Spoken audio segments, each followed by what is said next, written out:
técnico museólogo en la Dirección General de Bellas Artes y Museos del Ministerio de Cultura, coordinando diversos proyectos y tareas comunes de los museos. Fue autor y director del proyecto de reproducción facsímil de Altamira y del proyecto museológico del actual museo, inaugurado por los Reyes en 2001.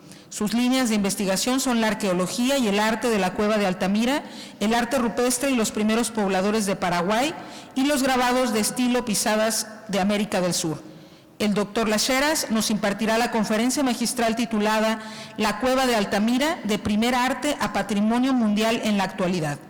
Bienvenido, doctor, un aplauso. Adelante.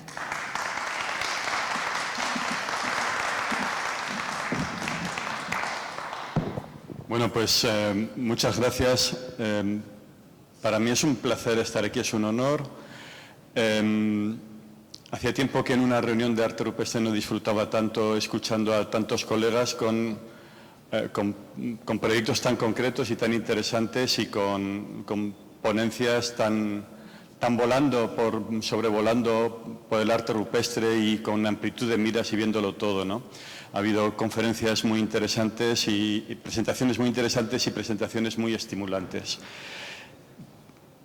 Hoy precisamente recordaba que este año, hace muy poco, en septiembre, se ha celebrado en Argentina, en Rosario, el primer Congreso Nacional de Arte Rupestre, al que debía haber asistido y que me fue imposible. Y yo creo que sería lógico y deseable que este encuentro fuera el punto cero o el punto uno para los sucesivos congresos nacionales mexicanos de arte rupestre a celebrar en distintos estados. Supongo que cada 2 o 3 años sería lo razonable para que los proyectos avancen y los encuentros sean útiles. Y yo creo que tenemos que agradecer al Gobierno de Tamaulipas y al Instituto Tamaulipeco de Cultura, de Arte y Cultura, o de Cultura y Arte, lo que han hecho con esta convocatoria y reuniéndonos a todos aquí. Por lo menos en mi nombre, muchas gracias y creo que en el de todos. Y espero que alguien convenza a alguien para que dentro de 2 o 3 años nos reunamos en otro estado para hablar del arte rupestre de México. Y bueno, la verdad es que en España se dice coloquialmente que es un marrón, ¿no? Lo que el amigo Gustavo me ha encomendado, sobre todo porque después, como he dicho antes, de haber empezado con una conferencia excepcional por su amplitud y su profundidad, como la de Lucero, y con todas y cada una de las presentaciones que ha habido, pues cerrar esto y hacerlo con un poco de dignidad no es fácil. Así que me he puesto un lacito para ver si así os distraíais de lo que decía. Y bueno, vamos a salir del paso como podamos, ¿no? Por otra parte, cuando descubrí esta frase la tengo muy presente, ¿no? Y claro, esto tiene un problema porque, por otra parte, pues Gustavo en un correo y luego aquí alguno de vosotros o de vosotras, pues dice, oye, pues ¿por qué no aquello que te oí decir una vez, por qué no lo comentas o por qué no lo amplías? Y claro, entre que no quiero aburrir ni colmar nuestra capacidad de asimilar o de recibir datos, informaciones y proyectos, y que debiera hablar de varias cosas, pues esto va a ser un pequeño desastre. Bien, desde luego no os voy a hablar de un proyecto para Altamira, como vosotros estáis acostumbrados a trabajar en el marco de Lina, en el seno de Lina. Yo trabajo para Altamira. Altamira no es mi proyecto, Altamira es mis 40 horas semanales de trabajo obligatorio al menos, ¿no? Desde que fui a trabajar allí. Y haya recursos o no los haya, y haya resultados o no los haya, tienes las ventajas e inconvenientes. Voy a tratar de hablar, y hemos hablado de patrimonio, voy a tratar de hablar primero de Altamira original y de los valores originales de Altamira, qué fue Altamira, qué era Altamira, y esos son los valores científicos, podríamos decir.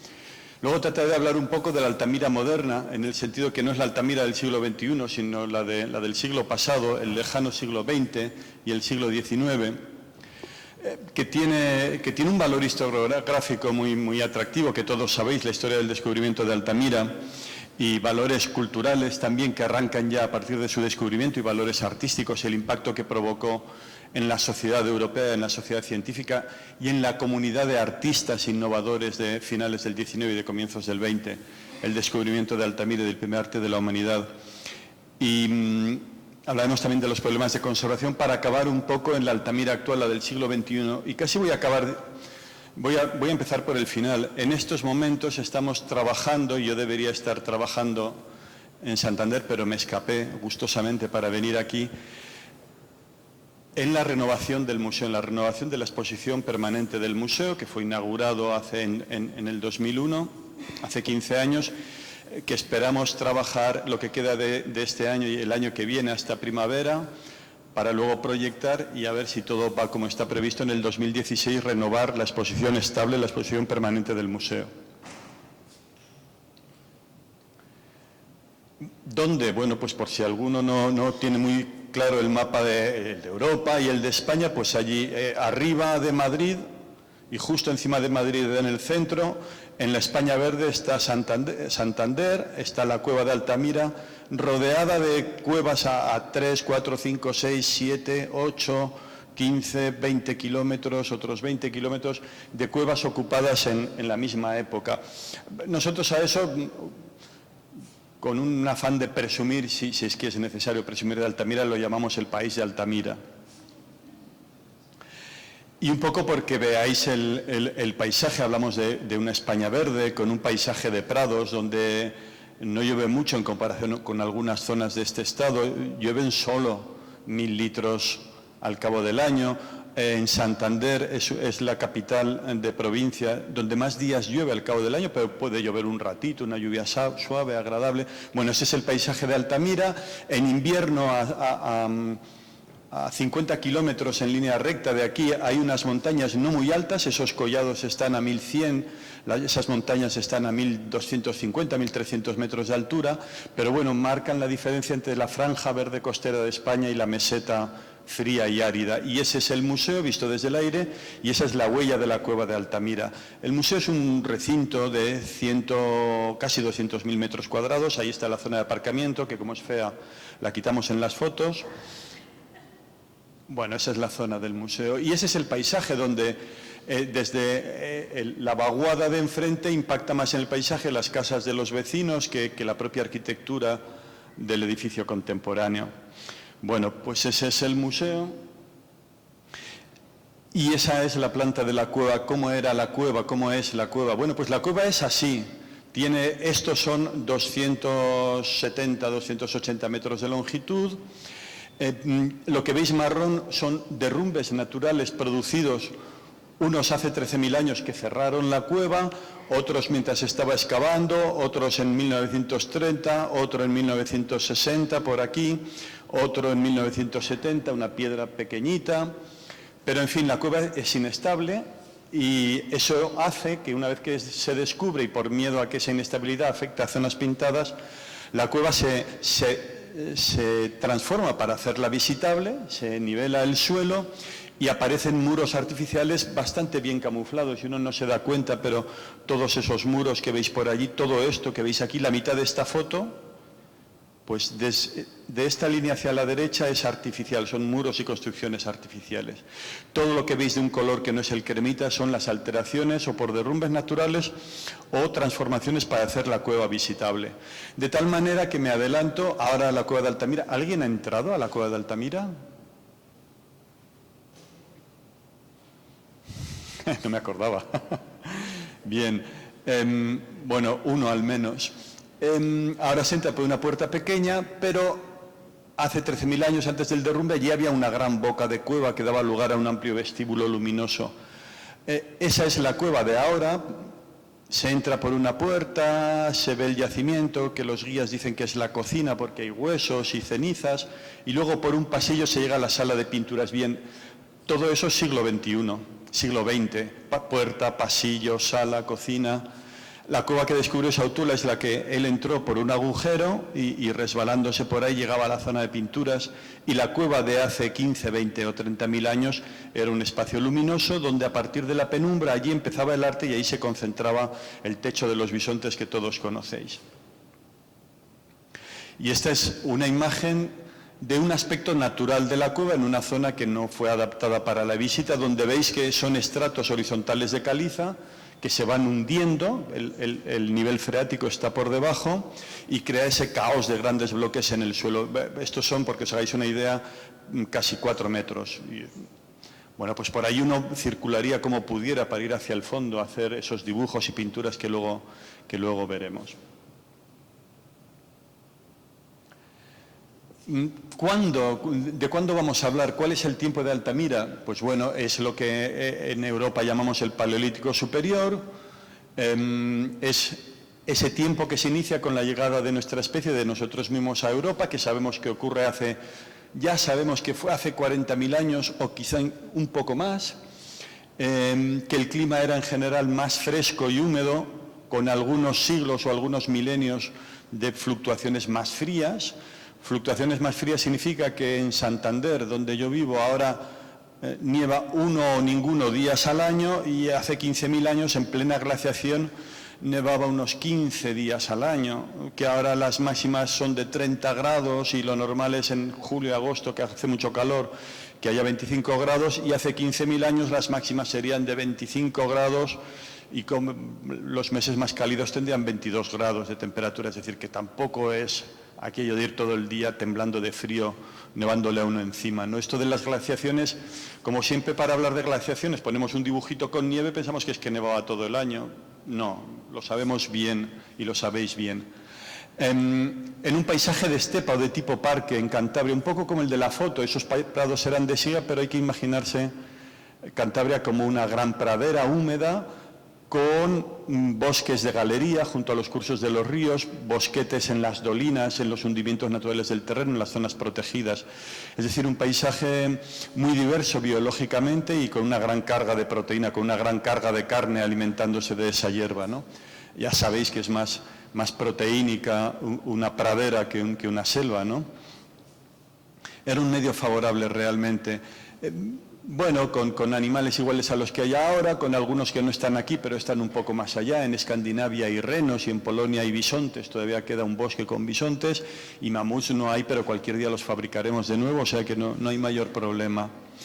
Es importante en la industria material la talla del sílex. Estamos hablando de que el Paleolítico Superior es la talla laminar, que es la que seguimos usando en Norteamérica, en Mesoamérica, en Centroamérica y en Sudamérica hasta hace 500 años, con la obsidiana, que es mucho más fácil de tallar y permite ese virtuosismo, ese preciosismo, pero eso es una técnica que se genera en los tiempos de Altamira. Bueno, y arte, ¿no? Ya hemos hablado mucho de arte, ¿no? Pero yo creo que nunca se ha hablado de lo suficiente. Yo suelo hablar de arte, aunque el arte es una expresión gráfica. Es la expresión gráfica de una idea, de un pensamiento. No solo eso. Primero, arte es... Vamos a tratar de definirlo, y yo me pondría de acuerdo conmigo mismo afirmando que arte es creación plástica y simbólica. Si no es creación no es arte, si no es plástica tampoco y si no es simbólica tampoco. Una chapa de señales de carretera de límite de velocidad ya no es una creación, la creó un diseñador hace 50 o 60 años, no es plástica porque es de chapa, de 1 milímetro, de no sé cómo, horneada, lacada al horno, etcétera, etcétera, y lo único que tiene en común con el arte es que es simbólico, que representa lo que no es, que es portadora de una información en relación con un discurso, ¿no? La ley del tráfico civil, etcétera, etcétera. Bien, arte es creación plástica simbólica. ¿Respecto a qué? Respecto a ideas importantes, a pensamientos trascendentes. Bueno, se me ocurren unos ejemplos que todos conocemos, ¿no? Llamamos arte al Guernica de Picasso y llamamos arte a los murales de Siqueiros, de Rivera, de Orozco. ¿Por qué? Porque Picasso en el Guernica y Rivera, Siqueiros, Orozco, en tantos y tantos murales, hablan de ideas importantes, de cómo soñaron ellos que debía organizarse la sociedad, de cuál debía ser el resultado de la revolución de México, desarrollada en México. ¿Qué más importante que la organización de toda una sociedad, de todo un país y de todo un Estado? Ese es el arte. Esas ideas, esos pensamientos, esos anhelos, esos sueños, son los que ilustran el arte. Por eso decimos que es creación plástica simbólica asociada a ideas importantes, a ideas trascendentes.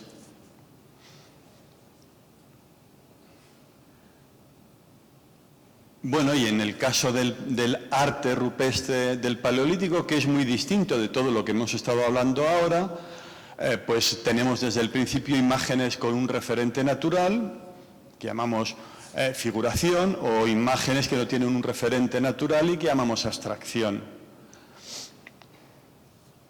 Y sabemos que, al menos desde hace casi 40.000 años, nosotros, los humanos autollamados sapiens, los humanos pensantes, crean imágenes con reiteración y referidas a algo que debía ser muy importante. Y algo que debía ser compartido no solo por la comunidad que pintaba o que ordenaba pintar o grabar aquellas figuras, sino en un territorio amplísimo que va desde los Urales, en la frontera del continente europeo con Asia, hasta Gibraltar, en el sur de la península ibérica. Bien, sabemos cómo eran aquellos grupos, cómo vivían, etcétera, etcétera. Bueno, y el fin de los tiempos de Altamira se produce hace 13.000 años, cuando la parte 5 o 6 metros de la entrada de la cueva se derrumban y la cueva queda cerrada, pero los tiempos de Altamira continúan hasta que decidimos, nos ponemos de acuerdo en que hace 10.000 años damos por supuesto que el clima ha cambiado lo suficiente como para que lo dejemos llamar Pleistoceno y lo llamemos Holoceno, pues entonces ocurre ese cambio. También en ese momento, sutil y gradualmente, hay un cambio cultural importante. Las comunidades siguen alimentándose de lo que cazan y de lo que recolectan, pero sin embargo las cuevas dejan de ser lugares de expresión plástica simbólica para volver a ser solo cuevas. Y eso ocurre sutil, gradualmente, pero lo percibimos con rapidez.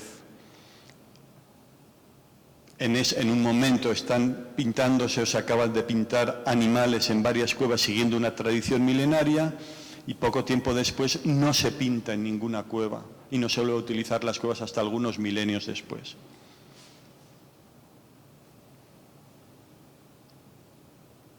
Bien, ¿qué conocemos de Altamira?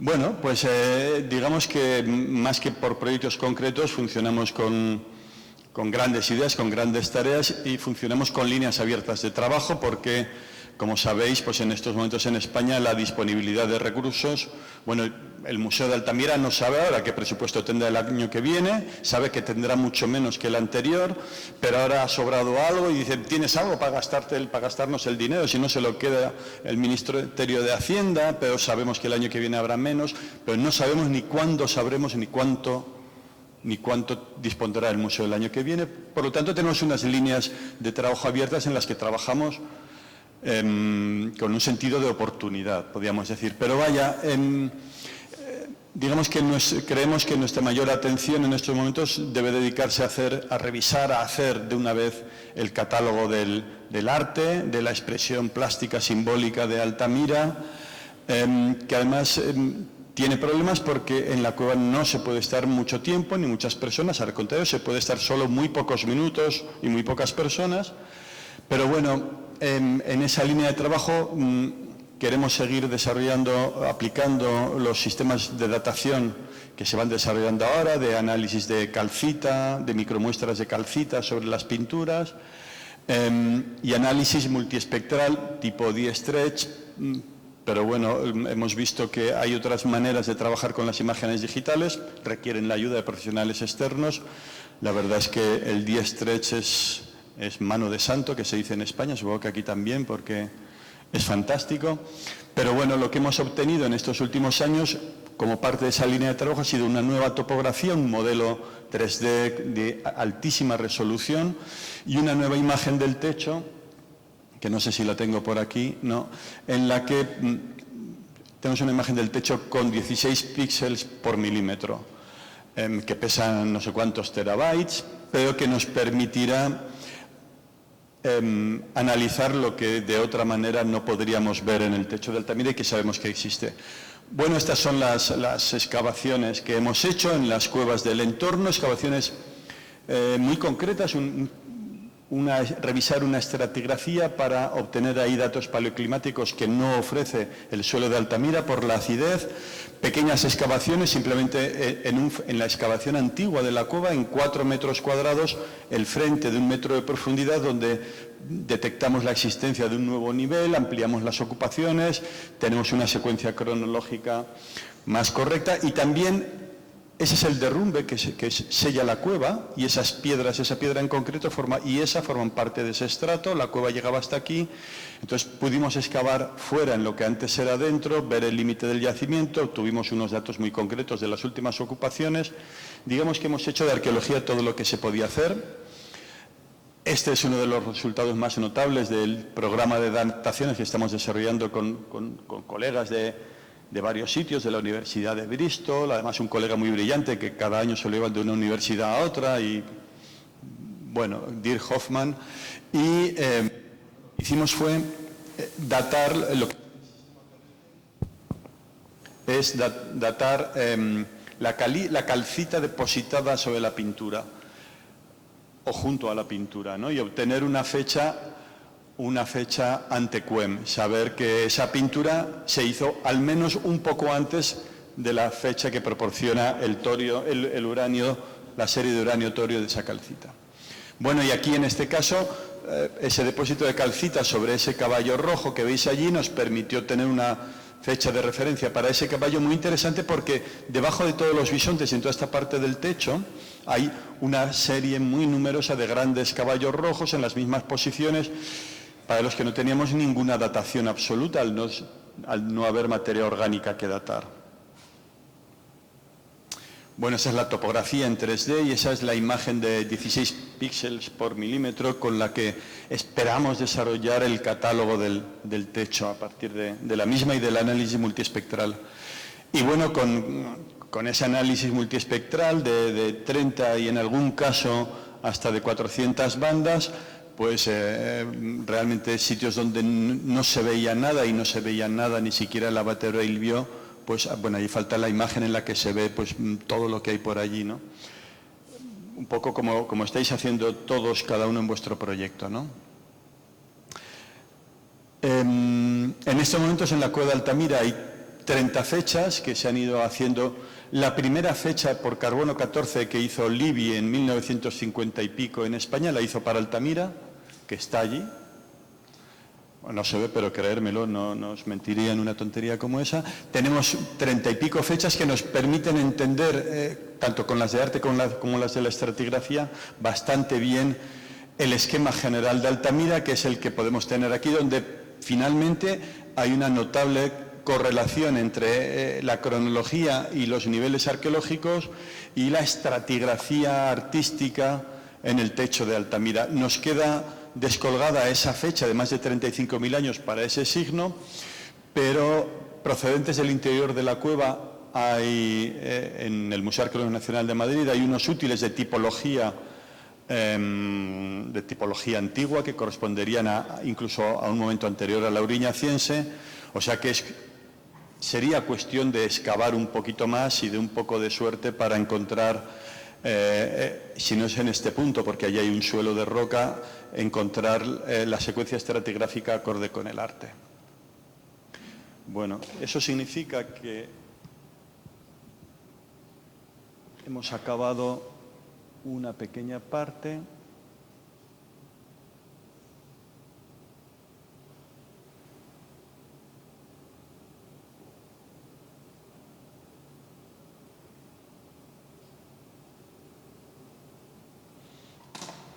Y vamos a hablar un poco de arte, ¿no? De arte rupestre. Hablamos de arte rupestre y claro, yo que vengo con el Paleolítico a cuestas o con lo de Paraguay, que es probablemente del arcaico antiguo, con una industria característica de la transición Pleistoceno-Holoceno, pues claro, cuando hablamos de un arte que que a veces es memoria de alguien o creemos que puede ser memoria de alguien o que ha sido memoria de alguien de hace poco, pues estamos hablando de un mundo completamente distinto, porque con el arte paleolítico o incluso con el arte de la Cueva de las Manos Pintadas de Argentina de hace 7.000 años, no hay memoria posible, no hay un hilo cultural de nadie, ni lo ha habido en la época histórica que tengamos conocimiento, que pueda relacionarse con esas expresiones, con las ideas que acompañaban o que eran acompañadas por esas imágenes. Entonces hablamos de arte rupestre como si todo fuera lo mismo, y sí, todo está sobre rocas, casi siempre hay animales, hay mucho rojo, se graba la piedra rayándola o golpeándola, pero caramba, estamos hablando de comunidades muy distintas unas de otras, muy lejanas unas de otras, comunidades que tienen sus propios procesos de cambio y de evolución a lo largo de cientos o de miles de años. Pero no cabe duda de que el arte rupestre es universal en el tiempo y en el espacio. Hay arte rupestre desde que existimos. Y nos falta encontrarlo en África, nos falta encontrar el arte rupestre en África de hace 100.000 años, pero aparecerá. Se acaba de publicar el arte rupestre de hace más de 40.000 años en la isla de Sulawesi, en Indonesia, y en Australia tienen Jean-Michel Genès y los colegas de Australia saben que tienen arte de más de 50.000 años, y es cuestión de tiempo que nos lo cuenten a todos, ¿no? Sabemos que seguimos haciendo arte rupestre, pero eso lo contaré en el Templo Mayor el miércoles que viene. Sabemos que está en todas las regiones del mundo, excepto en los círculos boreales. Está en la Patagonia, donde hace un frío que te mueres, y está por allá arriba, al norte del Canadá, incluso con manifestaciones espectaculares. Y, por supuesto, seguimos haciendo arte rupestre, seguimos haciendo una expresión plástica, simbólica, sobre temas trascendentes, sobre las rocas y sobre el paisaje. Tanto es así que nosotros hicimos una exposición temporal para el museo que titulamos El arte rupestre, un viaje planetario, que es muy sencilla pero muy resultona, y que, bueno, les mandamos el disquete a los amigos y colegas de Oaxaca, y allí para sus eventos estuvo la exposición, y supongo que Elina la moverá por allí. Bueno, es muy sencilla, son textos muy cortos, son ideas muy elementales, personas. Pues mira, hay personas en el arte rupestre de todo el mundo, y unas se parecen y otras no. Y cualquier persona que se para allí, pues habla y dice lo que se le ocurre, y lo que se le ocurre es sensato, es adecuado. O sea que es una exposición muy útil, y sobre todo yo que soy como muchos de vosotros, que disfrutamos viajando. Cuando uno ve los puntos del arte rupestre en la lista de Patrimonio Mundial, en el Mapa Mundi, dice, jo, yo en otra vida quiero recorrer el mundo viendo esto, ¿no? Porque sé que voy a recorrer todas las regiones, los mejores paisajes de antes y de ahora son los que están tatuados, grabados y marcados por esa expresión artística de hace cientos o de hace miles de años. Bueno, esto es lo que todos conocéis de Altamira, y esto es lo que todos sabéis de Altamira, que en Altamira no solo hay bisontes, sino que los bisontes es el icono de Altamira, pero que en Altamira hay una manifestación artística completa, con figuras abstractas, con figuras naturales, y con una cronología que ya sabéis que va desde hace más de 36.000 hasta hace 13.000 años. Que eso empezó cuando alguien entró en la cueva provisto de ocre y de agua y hizo... Yo creo que el gesto es este, ¿no? A mí no me sale hacer así, estás en el techo, bueno. Lo hizo 5 veces, 1, 2, 3, 4, 5. En realidad son 5 trazos paralelos de doble curva, ¿no? Cuando nosotros nos dijeron tenemos un sistema para datar calcita, nos cuesta mucho, es muy caro, buscamos lo que podía ser de lo más antiguo del techo, porque debajo no había nada, y porque casualmente buscando nos dimos cuenta que tenía, como si nadie lo hubiera tocado, nadie le hubiera superpuesto nada encima, como si por casualidad hubiera sido respetado, ¿no? Luego hay otras cosas que se superponen, ¿no? Y nos pareció que eso podía estar ahí desde el principio. Lo que no suponíamos es que salía una fecha tan antigua como la que salió.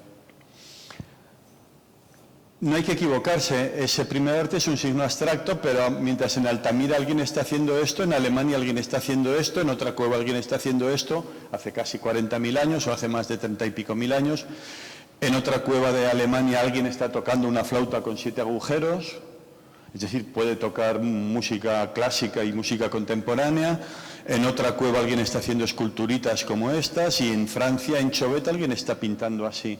Luego, el primer arte, el más antiguo, lo conocemos desde el principio, que se manifiesta con toda la diversidad técnica y con toda la diversidad plástica, ¿no? Y encontramos figuración y abstracción desde el principio. Que nadie piense que esto es lo primero y que lógicamente lo último son los bisontes. Esa es una falsa lógica,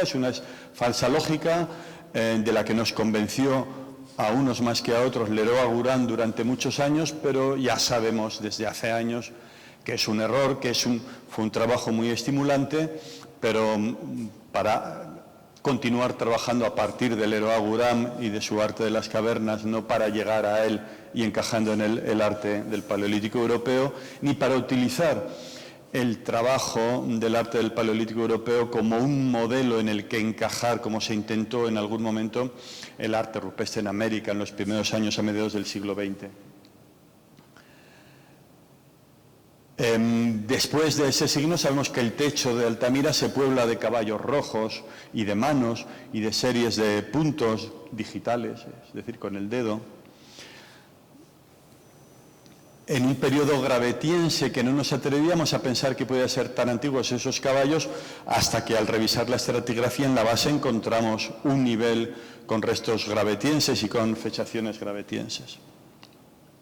Después ese mismo techo se llena de ciervos y ciervas, fundamentalmente grabados. No sé si los veréis, yo creo que no. Bueno, tendréis que venir a verlos. Ese de ahí sí que se ve, ¿no? Se ven los cuernos, la boca, el ojo muy marcado, la línea del pecho, la línea dorsal. Allí se intuye una pata trasera, la cuerna por allí, la cabeza levantada, una cierva. Bueno, hacer un acto de fe y creerme que allí hay otro.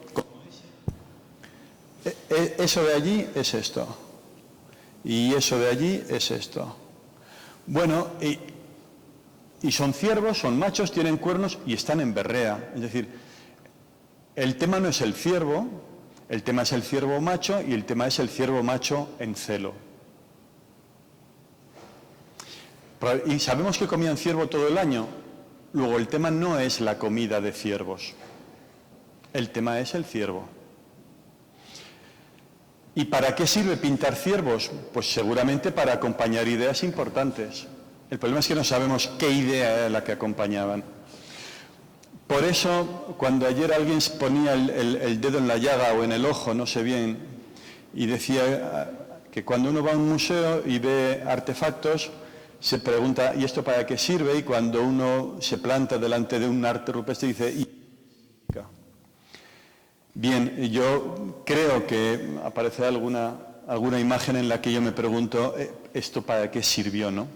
Bueno, y finalmente para la cueva de Altamira, unos milenio o 2 milenios antes de que se cierre, la cueva se llena el techo se puebla de bisontes, ¿no? De bisontes machos y hembras adultos en una manada, pues quizás sí. Y luego, fijaros en ese detalle, ¿no? Varias cosas. Bisontes rojos y negros. La pintura roja cubre la roca por completo, excepto aquellas zonas donde se hace una reserva de color para separar, en este caso, la pata delantera derecha del pecho, o para sugerir que estamos al otro lado y ya no ha sabido resolver bien la perspectiva. Brunelleschi y el Quattrocento italiano todavía no se han producido, ¿no? Pero allí están, ¿no? Es esa manera, esa pata es esa, pero mirar cómo esa reserva de color separa la parte exterior de la pata trasera derecha de la pata interior de la pata trasera izquierda. Esto es un trabalenguas, pero si lo miráis, si no lo digo, lo descubriréis igual. Pero también daros cuenta que esa sutileza, esas veladuras, esas suavidades, esas transparencias, no son obra del artista, son obra de 20.000, en este caso de 18.000 años de filtración de agua, de condensación, de vapor. de posición y arrastre del pigmento hasta el suelo, ¿no? Fijaros en ese rojo intenso, y olvidaros de ese cambio de tono en la piel del bisonte. Eso es el arte paleolítico, eso no. Ese bisonte tiene el aspecto casi de recién pintado, este no. ¿De acuerdo? ¿Una manada? Pues sí, porque hay bisontes hay bisontes machos y hembras, lo cual solo ocurre en el momento del celo. El bisonte europeo tiene un comportamiento etológico distinto al bisonte de las praderas de Norteamérica. Y ahí tenemos bisontes recostados, rumiando, dormitando. Tenemos una bisonta en el que un zoólogo insistía mucho en que era una bisonta rabo levantado. Sí, y puede ser. Pero también puede ser una bisonta rascándose en un tronco en la reserva de Białowieża, o sea que cuidado con las interpretaciones, pero es cierto que yo esto lo pongo siempre para incomodar a mi amigo zoólogo, pero la aportación de los zoólogos, por lo menos en las representaciones de animales en el arte rupestre, ha dado grandes servicios y nos los está dando todavía. O ese bisonte que está revolcándose con la cabeza hacia atrás, que quizá podría ser una bisonta a punto de romper el agua así, iniciar el parto, ¿no? O simplemente un bisonte revolcándose, y los bisontes son tontos, pero no tanto, y saben que ya al revolcarse o giran el cuello o se lo parten, ¿no?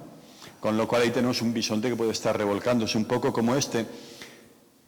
Hemos hablado de entre los Urales y Gibraltar. Entre ese bisonte revolcándose y este hay 600 kilómetros de distancia, no hay apenas distancia cronológica, el tema es el mismo, nada que ver, estos 8 centímetros con estos casi 2 metros. Es decir, cuando hablamos de una comunidad cultural en el Paleolítico en los tiempos de Europa, estamos hablando de cosas muy, muy concretas. Claro, viendo estas imágenes diríamos, fijaros por ese bulto de ahí que no americanos, ¿qué es? Pues fijaros que este animal, que si hiciéramos una línea entre las patas delanteras y las veríamos que su cabeza está más alta que la cabeza levantada. Lo que vemos aquí es que al levantar la cabeza el músculo del cuello se contrae. ¿Lo veis allí? Es decir, tenemos una notable fidelidad al natural, y podríamos hablar de un arte naturalista, y estaría bien dicho, por supuesto que sí, y veremos algún ejemplo más. Por ejemplo, esta cierva tan deforme, es que es muy difícil fotografiarla bien porque no hay unas piedras que no te dejan, porque además tiene un bulto enorme allí, igual que esos bisontes recostados, era todo un bulto utilizado para construir el bisonte, se me ha olvidado decíroslo, pero ya lo sabéis. Pues allí hay un bulto en la zona del vientre, aquí hay una grieta una grieta natural en el que según donde pongas la linterna ahora o el candil de grasa antes, ves una sombra, y a partir de allí dices, bueno, no es una grieta, es la línea dorsal de un ciervo, y allí está todo el ciervo, ¿no? Tenemos ese caballo, vosotros de caballo sabréis más que yo, no sé por qué digo esto, pero yo es que de caballo sé muy poco. Pero tiene la cabeza grande y el cuerpo pequeño, el cuello corto, claro, es un caballo inmaduro, es un potro de semanas, unas patas larguísimas que no vemos el final, pero que en todo caso son anormalmente largas.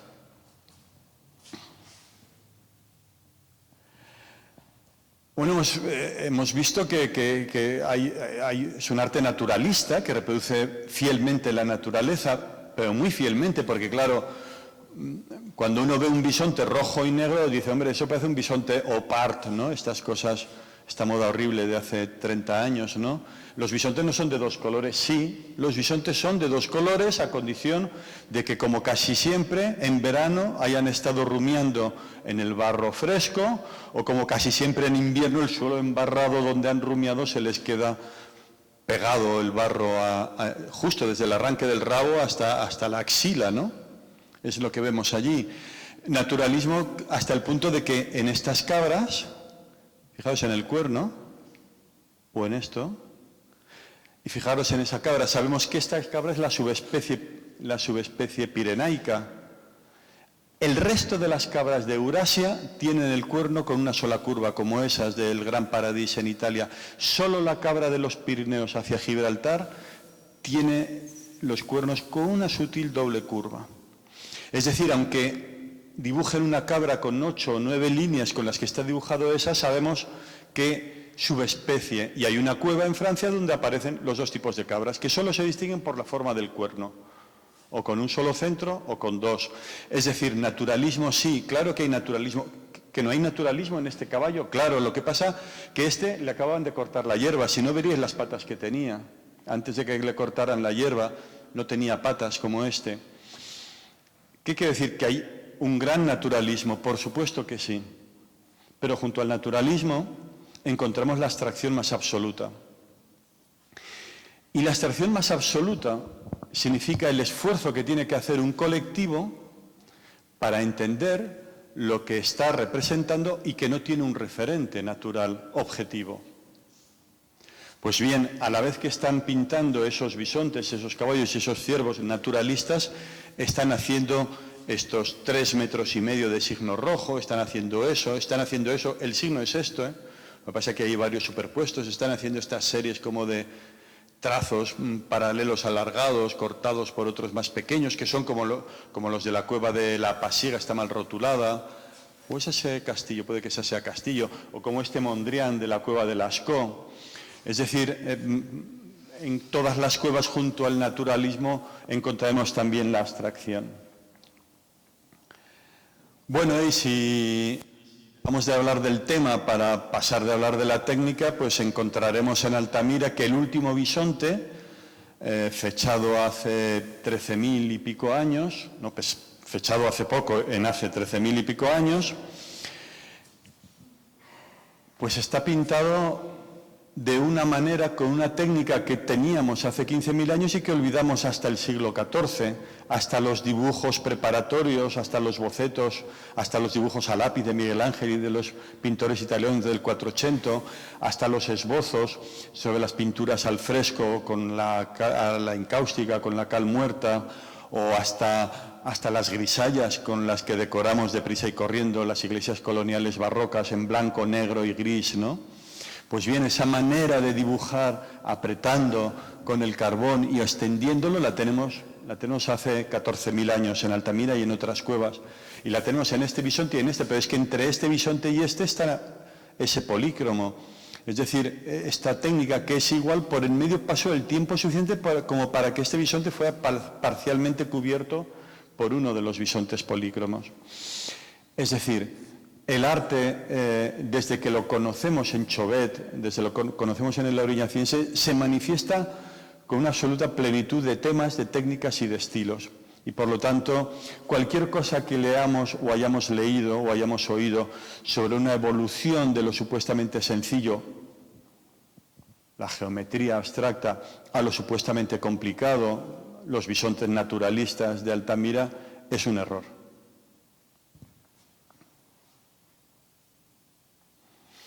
Y la técnica de los tiempos de Altamira es sorprendente. El spray es un invento de los tiempos de Altamira, la pintura con aerógrafo.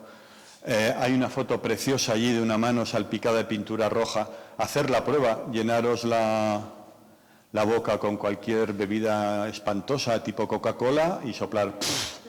A ver si os sale lo de esa foto. Hacer otra prueba, poneros una caña y si no tenéis una caña, el tubito de un bolígrafo y soplar y a ver si os sale eso. Para pintar así hace falta un aerógrafo, es decir, un depósito de gas, un depósito de pintura y dos tubos que lo comuniquen para que se produzca lo que denominamos ahora el efecto Venturi a través del teorema de Bernoulli. Solo así se puede salpicar la pintura en gotas pequeñas. Mañana en Sierra de Burgos haremos unas manos. Si alguien tiene 2 bolígrafos Bic, si alguien de los de mañana tiene 2 bolígrafos, o si no hay que comprar 2 bolígrafos Bic en el chino, porque la mina la tiraremos enseguida, ¿vale? O si tenéis pajitas de esas de las gordas, que las tienen los niños para los granizados y cosas de esas, pajas de usar y tirar de las más gordas, con esas también. Bueno, son huesos de ave para hacer huesos de 6 centímetros de longitud. ¿Y por qué sabemos que es un spray?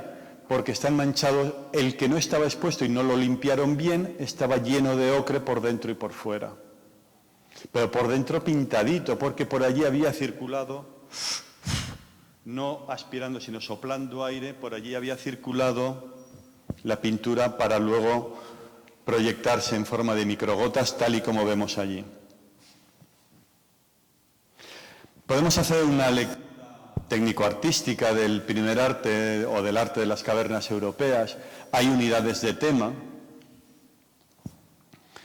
hay unidades de estilo, hay unidades de técnica, pero también hay diversidad, ¿no? Estas dos mujeres son gravetienses, pero entre Dolly Parton y Audrey Hepburn hay una notable diferencia. Y sin embargo, esos dos modelos culturales conviven simultáneamente ahora y hace más de 22.000 años. Y sin embargo, y por el contrario, estos dos bisontes son de la misma época y están a menos de 100 metros uno del otro, en cuevas distintas, eso sí. En Castillo y en Monedas.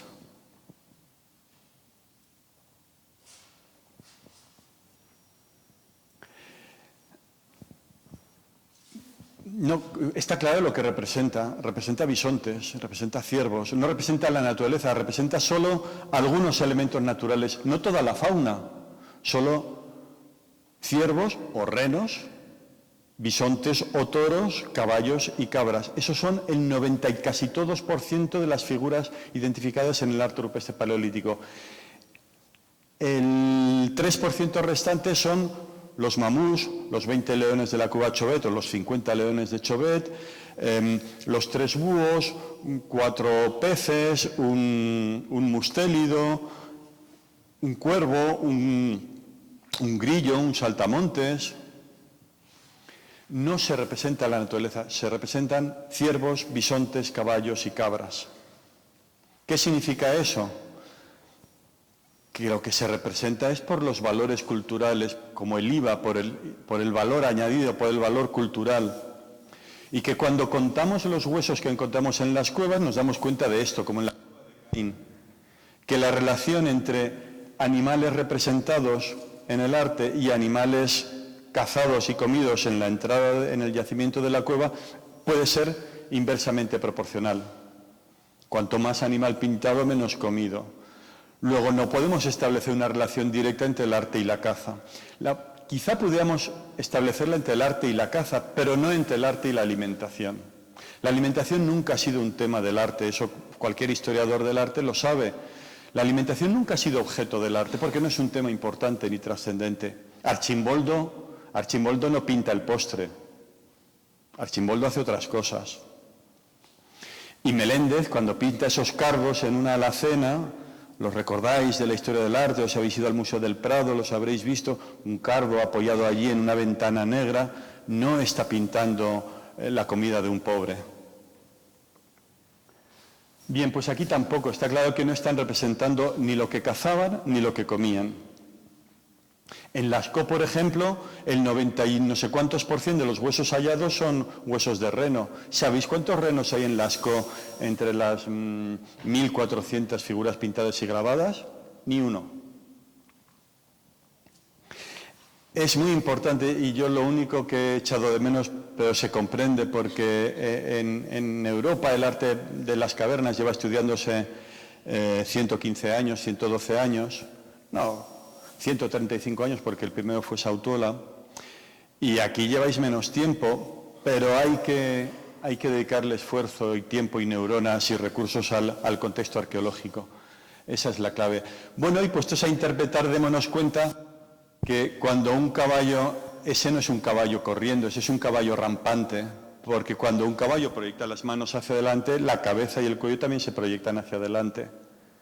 Solo las manos están proyectadas hacia adelante y la cabeza encogida